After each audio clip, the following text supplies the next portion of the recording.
Bismillahirrahmanirrahim. Assalamualaikum warahmatullahi wabarakatuh. Innal hamdalillah nahmaduhu wa nasta'inuhu wa nastaghfiruh wa na'udzu billahi min syururi anfusina wa sayyiati a'malina. Man yahdihillahu fala mudilla lahu wa man yudlil fala hadiya lahu. Asyhadu an la ilaha illallah wahdahu la syarika lahu wa asyhadu anna Muhammadan abduhu wa rasuluh. Allahumma salli wa sallim wa barik alaihi wa ala alihi wa ashabihi wa ikhwanihi wa sallama tasliman katsiran amma ba'du. Ikhwani fid din, azanallahu wa iyyakum ajma'in. Rahimani wa rahimakumullah.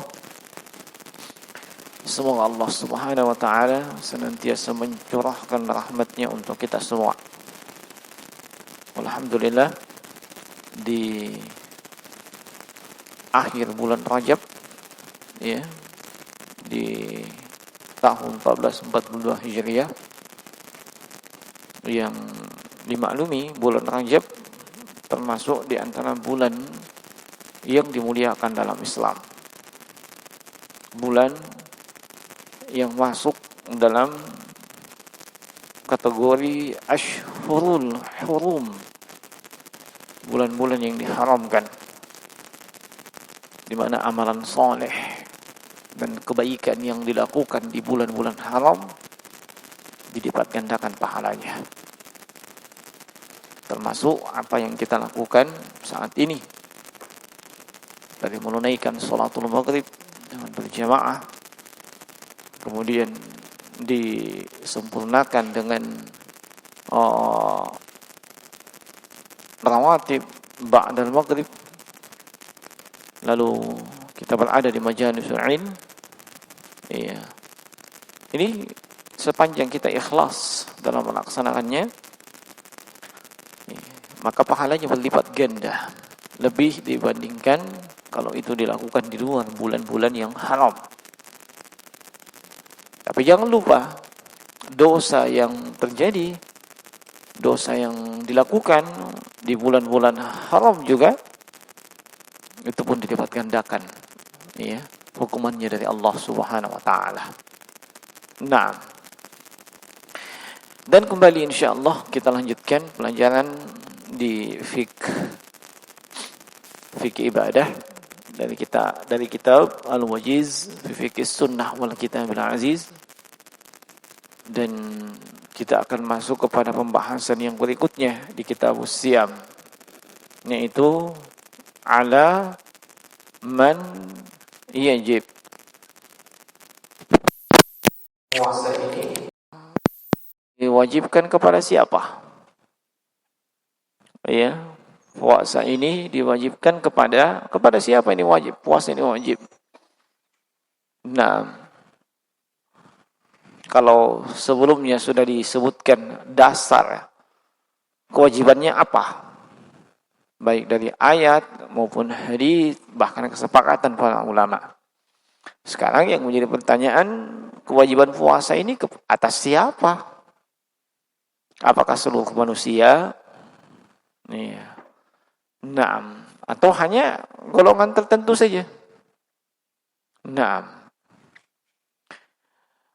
Kata penulis, ajma'a al-ulama'u ala annahu yajibu as-sawmu 'alal muslimi al-aqili al-balighi as-sahihil muqimi.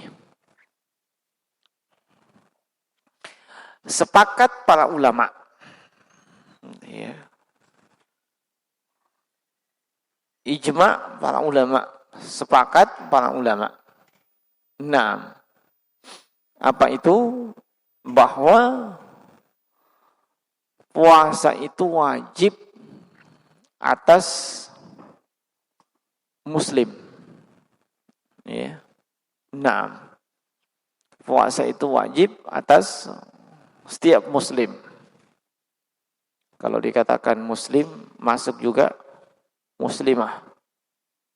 Ya. Nah, kemudian akil. Apa itu akil? Berakal. Ya, bukan orang yang gila atau setengah gila atau dia tidak waras. Nah, kemudian yang berikutnya adalah al-baligh. Apa itu balik? Balik. Naam. Usia setelah tamyiz. Ya. As-sahih. Sehat. Ya. Orang yang wajib puasa itu tadi harus sehat. Naam. Kemudian mukim. Tahu artinya mukim? Menetap. Bukan musafir. Iya. Sudah berapa? Muslim, akil, balik, sahih, mukim. Berapa? Hah? Berapa? 5. Oh ya 5. Nah.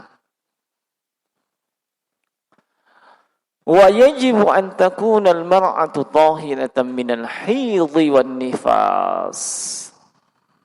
Kalau untuk muslimah ada tambahan persyaratan. Ya, selain daripada apa yang disebutkan tadi. Tambahan persyaratannya itu harus suci dari haid atau nifas. Dia harus suci dari haid atau nifas. Nah, ini tambahan bagi muslimah. Sebab laki-laki tidak ada itu istilah nifas. Nah, bikin nifas dia orang. Ya. Nah, tidak ada juga haid. Ya. Nah. Kemudian beliau katakan, ini kesepakatan ulama ini dinukil oleh penulis dari kitab Fiqhus Sunnah. Dan Fiqhus Sunnah ini adalah karya Sayyid Sabiq rahimahullahu ta'ala. Beliau nukil dari situ. Ya. Artinya tidak ada perbedaan pendapat di kalangan para ulama. Puasa ini wajib asalkan dia muslim. Menunjukkan bahwa tidak semua manusia wajib untuk berpuasa. Kalau dia bukan muslim, mana bisa puasa? Tidak ada kewajibannya. Ya, itu pun muslim kalau dia tidak mengaku tidak beriman, ya, alias kafir, ya. Ya, yang dipanggil untuk puasa itu yang orang mukmin saja. Yang tergerak hatinya untuk berpuasa yang orang beriman. Ya ayyuhalladzina amanu kutiba alaikumusiyam. Nah, akil, balik, sahih, mukim. Tambahan untuk perempuan steril dari haid dan an-nifas. Amma adahu wujubihi 'ala al-ghairi 'aqil wal balighi fa liqaulihi sallallahu alaihi wasallam. Adapun kenapa puasa tidak wajib untuk yang hilang akalnya dan juga tidak wajib untuk yang belum balik. Dalilnya adalah berdasarkan sabdanya Nabi atau berdasarkan hadis. Apa itu? Nabi SAW bersabda, "Rufi'al qalamu an thalathatin." Ya. Qalam, pena, diangkat dari 3 golongan. Rufi'al qalamu an thalathatin. Pena diangkat dari 3 orang, 3 golongan. Apa maksud diangkat pena? Maksudnya dia tidak dicatat kalau dia melakukan amalan kebaikan dan tidak dicatat kalau dia terjatuh ke dalam dosa. Belum dicatat. Ya, malaikat rakib dan atid belum punya wewenang untuk melakukan pencatatan. Kalau belum usia balik. Ya. Belum tercatat sebagai dosa dan pahala. Ini untuk 3 golongan. Iya, siapa-siapa itu? Anil majnuni hatta yafiq. Orang gila. Tahu orang gila? Pernah lihat orang gila? Iya. Atau pernah jadi gila? Orang gila sampai dia pulih dari gilanya. Sampai dia sembuh dari gilanya. Selama dia masih gila, maka tidak dicatat. Kalau dia melakukan ibadah dan tidak dicatat juga kalau dia melakukan dosa. Tidak terhitung dosa. Nah, orang gila. Nah, makanya kalau ada orang tidak puasa, jalan-jalan, tidak puasa. Iya, mungkin dia sedang gila. Sebab orang gila tidak wajib puasa. Iya, begitu aja. Itu namanya apa? Husnudzon. Berprasangka baik. Mungkin dia sedang gila. Untuk memastikan bagaimana? Bisa ditanya. Gila, Gi? Nah, saya tidak tahu apa yang terjadi setelahnya. Nah, kemudian wa 'anin naimi hatta yastaygidha. Orang yang tertidur. Orang yang tertidur sampai dia bangun. Orang yang tertidur sampai dia bangun. Paham maksudnya? Tidak ada unsur kesengajaan sampai dia meninggalkan larangan. Makanya kalau dia tidak melaksanakan perintah atau melanggar larangan, di kondisi dia sedang tidur, tidak dicatat. Ya, tidak dicatat. Iya. Tetapi kalau dia bangun, baru terhitung mukallaf. Apa yang ketinggalan ketika dia tidur harus diganti. Ya. Salat misalnya, dia ketiduran. Akhirnya apa yang terjadi? Tidak salat. Duhur kah atau asar kah? Kenapa? Ketiduran. Ketika dia bangun, dia langsung laksanakan itu yang ketinggalan tadi. Wah, bagaimana kalau bangunnya jam 12 malam? Pertama saya katakan hebat Anda. Ya. Nah, bisa tidur sampai jam 12 malam. Ya kan? Nah, luar biasa. Ya. Nah, yang kedua, salat yang Anda tinggalkan mulai asar, maghrib, isya, silahkan diganti semua dengan berurutan. Ya.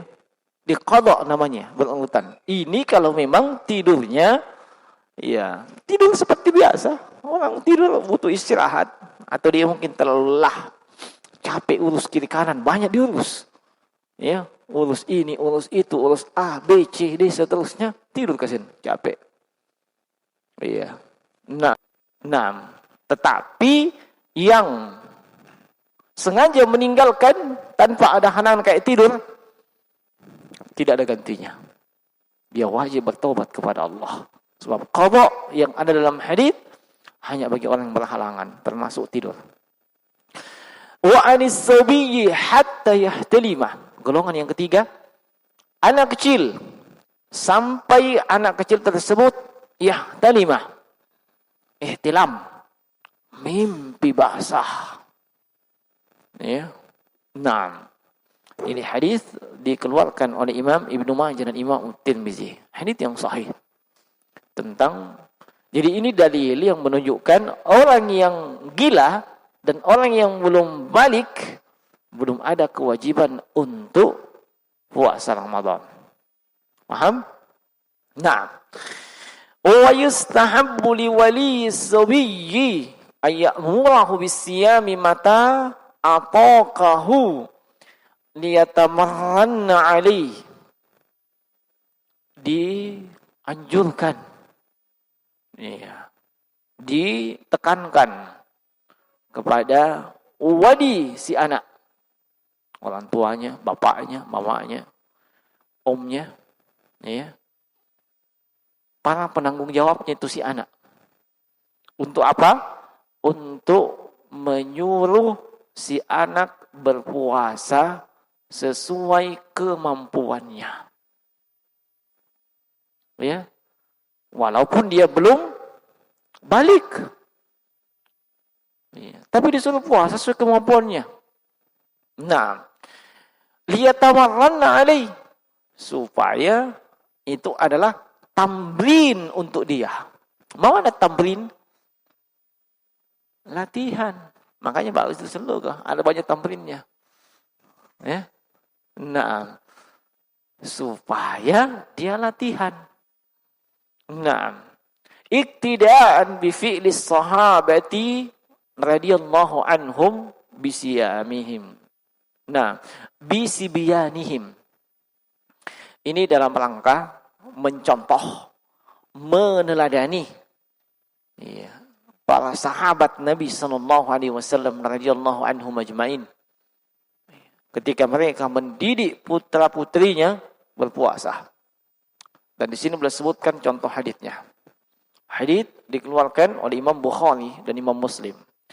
Hadits dari Ar-Rubai' binti Muawwidh radhiyallahu anha. Qalat, beliau mengatakan, Arsalan Nabiyyu ghanata Asyura ila qura al-Ansar. Di siang hari, di hari Asyura, Nabi mengutus utusan ke perkampungan Al-Ansar. Lalu utusan tersebut memberikan pengumuman, Man asbaha muftiran falyutimma baqiyata yaumihi. Siapa saja yang berada di waktu pagi dalam keadaan tidak berpuasa, maka hendaknya dia sempurnakan sisa hari tersebut. Wa man asbaha sha'iman falyasum. Siapa saja yang berada di waktu pagi dalam keadaan ia berpuasa, maka qalat, kata Rubai binti Muawwidh, fakunna nasumuhu ba'd. Maka kami pun berpuasa. Ya, walaupun mungkin tadi malam tidak sempat makan sahur. Ya. Nah, sebab berita tentang Ramadan lambat. Ya. Kami pun puasa. Wa nasumu sibyanina, afwan, wa nusawwimu sibyanina. Kami melatih anak-anak kami puasa. Ya. Wa taj'al lahum lu'batan minal ihni. Kami buatkan dia anak-anak itu mainan. Ya.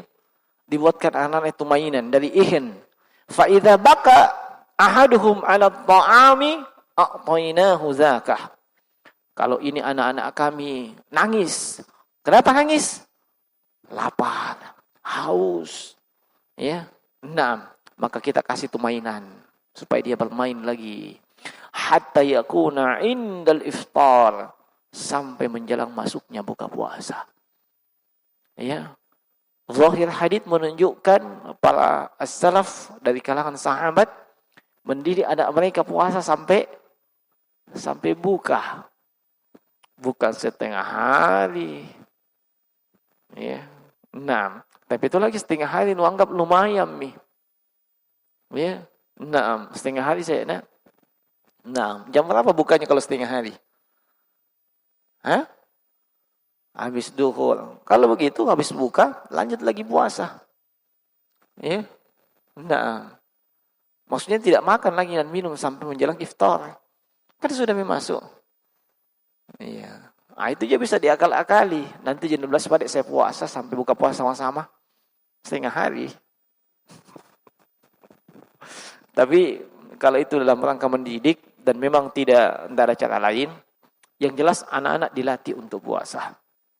Nah, walaupun dia belum balik. Di sini masih ada yang belum balik. Ada yang belum balik? Hah? Saya tanya, antum tahu tanda balik? Antum mengaku balik? Tandanya apa? Kalau sudah menikah, jelas, tidak usah ditanya lagi. Ya. Nah, tanda balik itu untuk laki-laki yang pertama tadi mimpi basah. Ya, kalau sudah pernah mimpi basah atau mimpi keluar maninya. Ya. Itu. Ya. Kemudian Usia. Ya, para ulama dari kalangan mazhab itu berbeda. Saya ambil apa yang disebutkan Syekh Utsaimin 15-16. Iya. 15 dan 16 tahun. Itu usia dia sudah balik. Nah. Kemudian sebahagian ulama yang lain juga menyebutkan sudah mulai tumbuh jakun. Tapi ini relatif. Ya, relatif. Nah, adapun untuk wanita, untuk wanita sama dengan laki-laki, hanya ada tambahan. Usia tidak mesti 15 dan 16, tapi sesuai dengan keluarnya haid. Kalau sudah keluar haid, sudah balik gitu. Bahkan ada yang tidak menjadikan pacu acuan haid. Kapan? Ketika cepat kawin. Kalau cepat menikah dari kampung-kampung, 11 tahun dikasih menikah cepat. Iya. Kira-kira sudah keluar dari haid itu? Belum. Iya, dikasih menikah nih. Begitu sudah menikah, langsung balik. Ya. Nah, itu tanda-tanda balik. Sebelumnya itu masih tamyiz. Iya, tapi jangan dibilang anak yang usianya. Kamu berapa tahun? Kamu? Berapa tahun? Hah? Berapa tahunmu? Hah? 12? Hai. Cocok 12. Sini paling tinggi 15. Ya. Nah. Jadi, kalau demikian jangan ada yang sebentar bilang, belum pas saya balik. Rasul juga puasa belum pergi balik. Ya. Lebih-lebih sini yang satu. Ya, dia belum balik. Sedikit. Banyak dia halangannya kasihan. Ya, banyak halangannya. Seandainya wanita double haid dengan nifas. Ya, dia banyak halangan. Jadi antum maklum saja kalau dia melakukan apa, jungkir balik, salto-salto, memang begitu. Ya. Orang tuanya bersyukur sekali kita mau tampung dia di sini. Ya. Dan alhamdulillah sudah banyak terjadi perubahan. Dulu songkoknya tidak pernah lurus. Sekarang sudah mulai lurus. Ya. Jadi syukuri apa yang ada. Dan kita maklumilah ketika kemudian amma adama wujubihi 'ala al-ghairi as-sahih wal muqim fa liqoulihi ta'ala wa man kana maridan aw 'ala safarin fa 'iddatun min ayyamin ukhra. Adapun dalil yang menunjukkan tidak wajibnya berpuasa bagi orang yang sakit atau perjalanan. Kalau sakit, maridah, lawannya sahih, sehat. Kalau mukim, menetap, lawannya safar. Adalah firman Allah dalam surah Al-Baqarah ayat 184. Ya. Siapa saja yang mengalami sakit atau dalam perjalanan, maka fa'iddatun min ayyamin ukhra. Silahkan dia menghitung hari-hari yang ditinggalkan dan menggantinya pada hari yang lain. Dan saya tambahkan, sakit yang menjadi halangan untuk berpuasa adalah sakit yang kalau dia berpuasa akan membuat sakitnya bertambah parah, satu. Atau yang kedua, memperlambat proses penyembuhan. Kedua hal ini membuat dia kesulitan, ya, keberatan dan tidak keringanan. Adapun selain daripada itu, maka tetap puasa. Contoh, sakit apa? Sakit hati. Jangan coba-coba antum bilang, saya ini sedang tidak puasa. Kenapa? Sakit. Apanya sakit? Hati. Ya, itu bukan itu. Itu tidak ada masalah. Sakit apa lagi? Sakit antum tahulah, kejedot pintu, iya, benjol kepala, mau di sini, itu menghalangi puasa enggak? Menghalangi puasa? Enggak lah. Ya. Seandainya antum puasa terhalang diobati itu, ya boleh tidak puasa. Atau begitu antum puasa, benjolmu bertambah, boleh tidak puasa. Tapi tidak ada perubahan. Ya, itu intinya. Silahkan dilihat diri kita. Ini sakit, memang memberatkan kalau kita puasa dan membuat kita sulit sembuh, memperlambat proses penyembuhan. Ya, silahkan Anda buka puasa. Kalau tidak, silahkan Anda jujur. Jujur pada diri Anda. Iya. Ditusuk paku. Tahu tusuk paku? Iya. Tusuk paku di kakinya. Kira-kira masih bisa puasa? Masih bisa puasa? Iya, saya tanya yang pernah ditusuk paku. Iya. Orang yang tusuk paku ada dua kemungkinan sesuai pengalaman saya. Bisa dia puasa, bisa tidak. Iya. Dia bisa puasa kalau paku yang tusuk itu ya paku tindis, ji. Paku yang kecil-kecil. Memang berdarah. Tapi tidak ada masalah. Nah, yang kemungkinan dia tidak puasa, paku yang besar, karatan, tinggal di dalam. Ya, itu mesti dia apa? Dicabut, dioperasi. Operasi itu, ya dia butuh makan dulu, kemudian langsung puasa lagi. Ya, butuh asupan, air infus. Iya, baru di situ. Tapi kalau paku tindis dia apa jangan moko. Makanya saya bilang tadi kembali kepada kita, kejujuran kita. Ini memberatkan enggak kalau kita puasa? Ya. Nah. Iya, termasuk yang dijadikan alasan pekerjaan, terutama pekerjaan yang melibatkan otot. Ya. Nah, tetapi orang yang melakukan pekerjaan otot, iya, tetap juga diwajibkan berpuasa. Iya, tinggal bagaimana dia memanage, mengatur. Iya. Bagaimana supaya dia tidak terlalu letih. Iya. Nah, jangan dibilang, wah, kita ini puasa, enggak usah bekerja. Iya, Islam bukan mengajarkan orang puasa jadi pemalas. Di zaman Rasulullah, para sahabat puasa, jihad, perang, angkat senjata. Ya. Nah, tidak main-main. Bukan malas-malasan, ongkang-ongkang kaki, angkat kaki, sambil melihat jam terus. Kerja. Apa yang bisa bermanfaat, lakukan. Nah, dan jangan diremehkan orang yang kerja otak.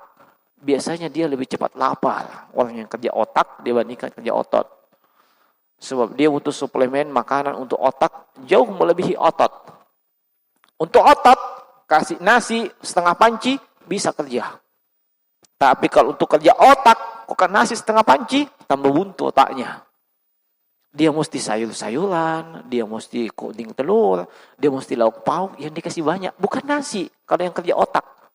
Kalau nasi tidak kasih banyak, larinya ke depan. Tidak bisa dibedakan antara dia dengan istrinya, siapa yang hamil. Ya, itu kalau yang kerja otak. Jangan jauh-jauh banyak makan, lari ke depan gitu. Kecuali yang kerja otot, silahkan, memang wajar. Ya, 3 piring, 2 piring, 4 piring, 1 kali makan, wajar. Itu habis sebentar sore itu. Terbakar.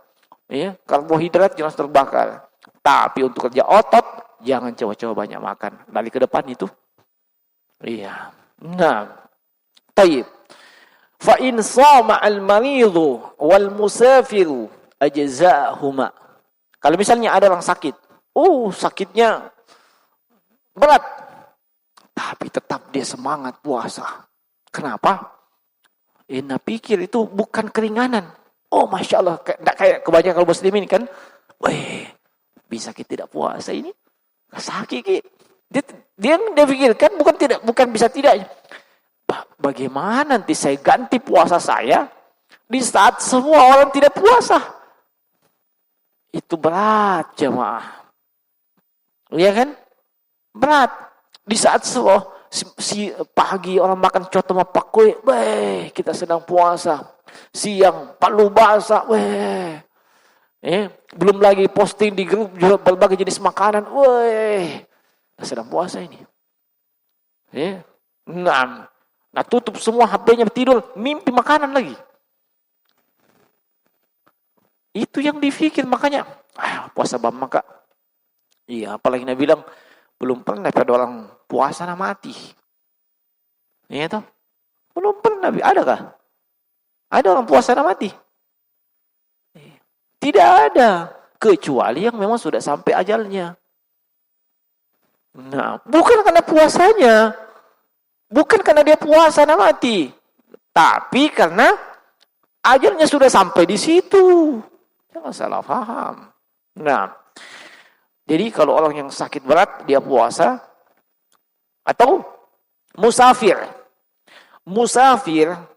yang mendapatkan keringanan, nanti akan disebutkan tentang mana yang lebih utama kalau orang musafir.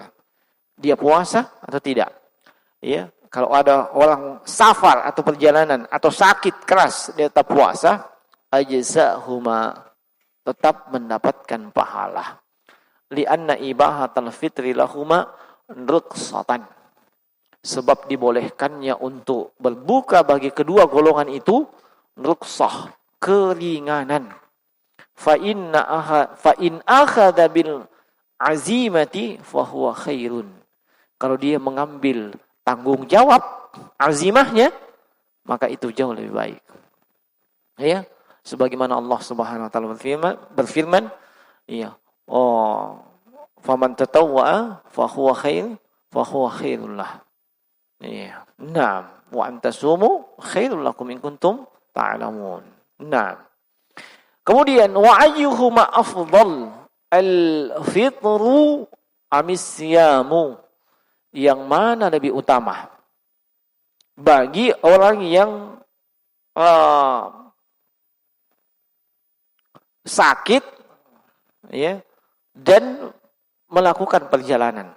Kalau tadi yang dibahas orang sakit, orang yang perjalanan, ada keringanan untuk tidak puasa. Kemudian disebutkan kalau dia puasa, tetap juga dia puasa, dia dapat pahala. Sekarang kalau misalnya puasa, ada yang pilih tidak puasa, yang mana lebih utama? Ya, kalau dari sisi kebolehan, boleh semua. Ya, orang sakit boleh tidak puasa? Boleh. Yang boleh juga tidak puasa? Boleh. Dari sisi kebolehan. Tapi kalau kita ditanya mana yang lebih utama? Nah, sama aja ditanya. Iya. Bolehkah saya menjomblo untuk tahun ini? Boleh. Bolehkah saya menikah? Boleh. Bolehkah menikah lagi? Boleh. Tinggal ditanya mana yang lebih utama. Toh? Begitu. Para sahabat tanya Nabi, bukan yang mana yang harus saya lakukan. Mereka tanya Nabi mana yang paling utama. Iya, itu para sahabatnya Nabi. Iya.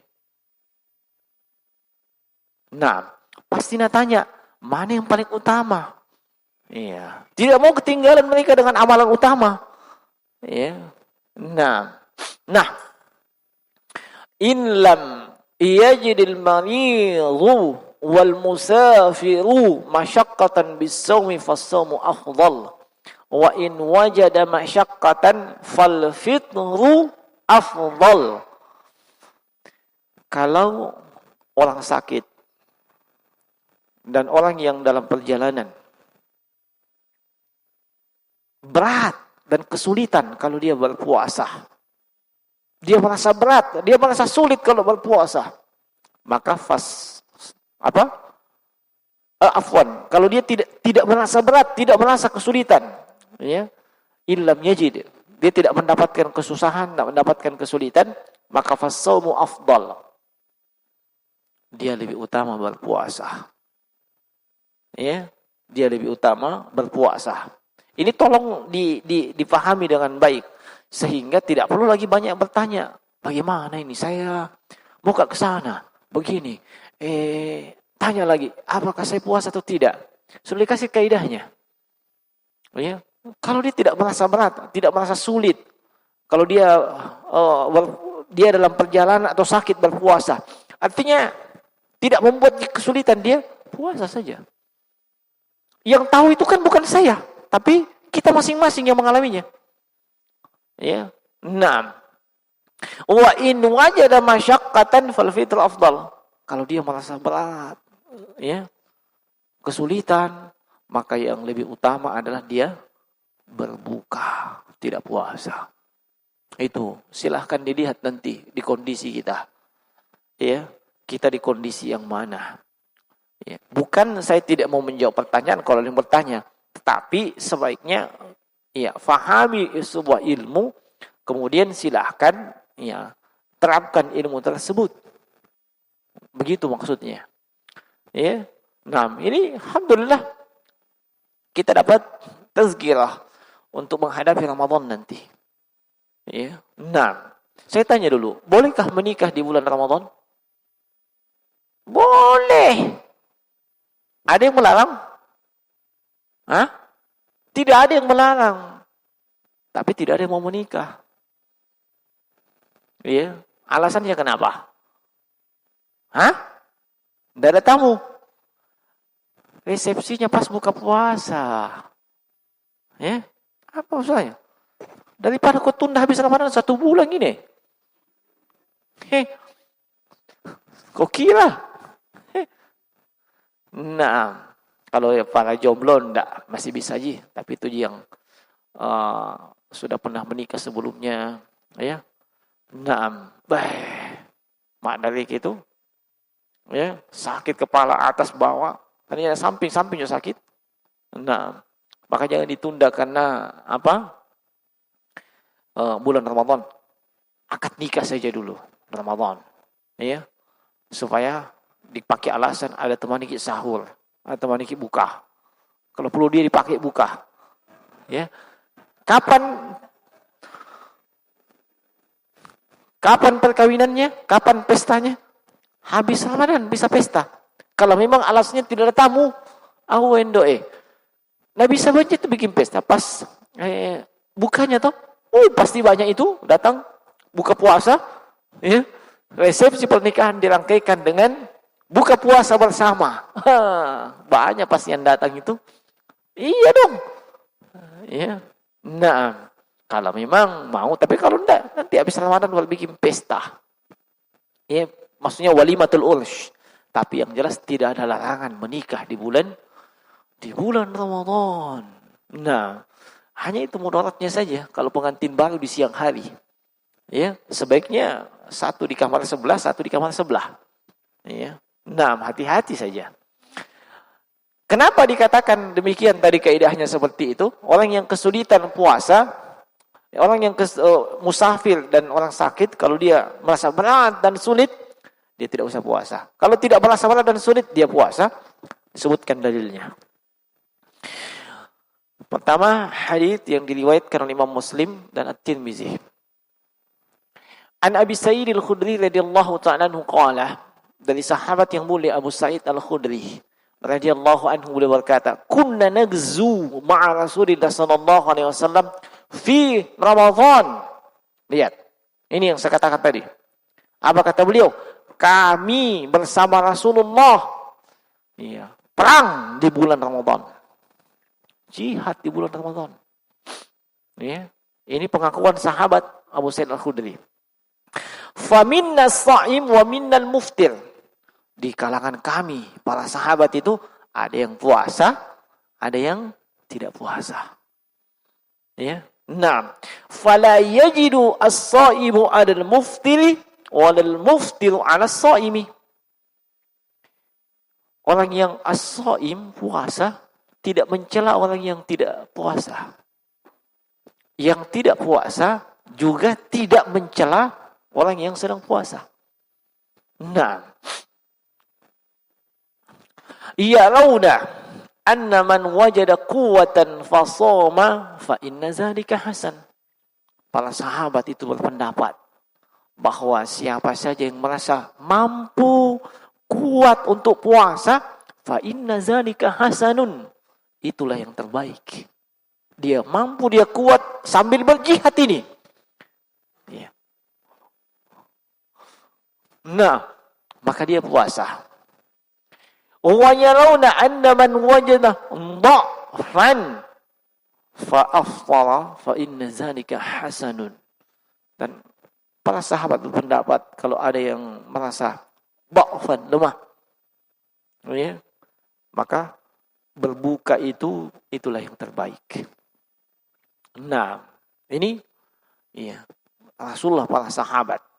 Ya. Dari situ antum sudah bisa ambil kesimpulan hukum, ya. Iya, kalau Anda merasa kesulitan, tapi ini musafir, ya, musafir dengan orang sakit. Bukan orang yang tinggal di rumah. Jangan kau bilang, wah, kesulitan Kak saya ini. Kalau tinggal di rumah, rumahnya ada AC-nya. Ya. Bahkan tambah ya AC di rumahnya. Ya, satu ruangan itu nampak. Ya, masih kesulitan kering. Memang kan nampak sih. Ya, ini untuk yang musafir dan perjalanan. Nah, wa amma adamu wujubihi 'ala al-haidhi wan nufasa'i fali hadits Abi Sa'id radhiyallahu anhu. Adapun tentang tidak wajibnya orang yang wanita yang haid dan nifas, ini berdasarkan haditsnya juga Abu Sa'id radhiyallahu ta'ala anhu, sebagaimana diriwayatkan oleh Imam Al-Bukhari dalam sahihnya. Beliau mengatakan, qala an-nabiy sallallahu alaihi wasallam, Nabi sallallahu alaihi wasallam bersabda, alaysa idza hadat lam tusalli wa lam tasum fadzalika nuqsanu dinaha. Ini hadits menjelaskan tentang kekurangan pada wanita. Ya. Maka Nabi menjelaskan, bukankah ketika wanita itu haid, dia tidak sholat dan tidak puasa? Iya, maka itulah kekurangan dari sisi agamanya. Maksudnya, ini dalil yang menunjukkan wanita yang sedang puasa, sedang haid, tidak ada kewajiban untuk sholat dan tidak ada untuk puasa. Tapi sholat, puasa dia wajib ganti. Adapun sholat dia tidak perlu ganti. Nah, dan ini yang berikutnya, fa in shamatil haidu awin nufasa lam yujihuma. Kalau ada wanita haid, wanita nifas ini apa? Nifas darah yang keluar, apakah itu ma'al wiladah atau ba'dal wiladah? Bersamaan dengan proses kelahiran atau ba'dal wiladah, setelah melahirkan keluar. Iya. Apakah dengan normal ataupun dengan dibedah? Iya. Itu adalah nifas. Dan tidak ada ukuran batasan maksimal dan minimal yang namanya darah nifas. Tapi di antara para ulama mazhab ada yang mengatakan sekitar 40 hari. Ya, sekitar 40 hari. Ini pasca turun mesin. Ya.